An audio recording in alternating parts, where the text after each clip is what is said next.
Yasinin ayaqqabı dərsi. Yasin ad günü üçün atasının ona nə alacağını düşünürdü. Axşam işdən evə gələn atası ona yeni idman ayaqqabısı aldı. Yasin çox sevindi və atasına təşəkkür etdi. Yeni ayaqqabılarını geyinib, sevincə köhnə idman ayaqqabılarını zibil qutusuna atmaq üçün yollandı. Bunu görən atası soruşdu. Yasin, oğlum, nə edirsən? Yasin cavab verdi. Köhnə ayaqqabılarımı zibilə atıram. Artıq yeni ayaqqabılarım var.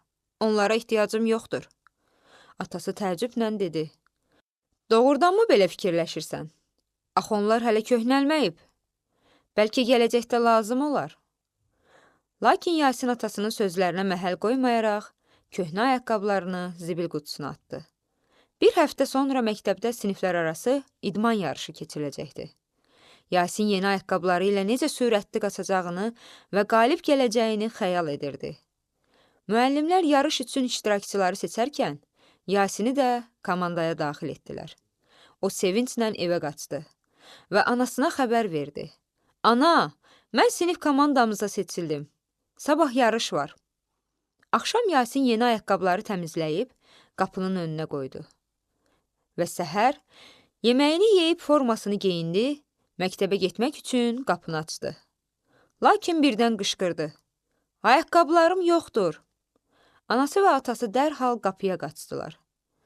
Həqiqətən də yeni ayaqqabılar yox idi. Hər yeri axtardılar, amma tapa bilmədilər. Yasin göz yaşları içində dedi. Mən yarışa qatıla bilməyəcəm. Atası sakitcə ona yaxınlaşaraq dedi. Niyə ağlayırsan? Köhnə ayaqqabılarım var. Onlarla da yarışa bilərsən. Yasin bu an köhnə ayaqqabılarını zibilə atdığı üçün peşman oldu. Kəşke onları atmasaydım. Atası gülümsəyərək dedi.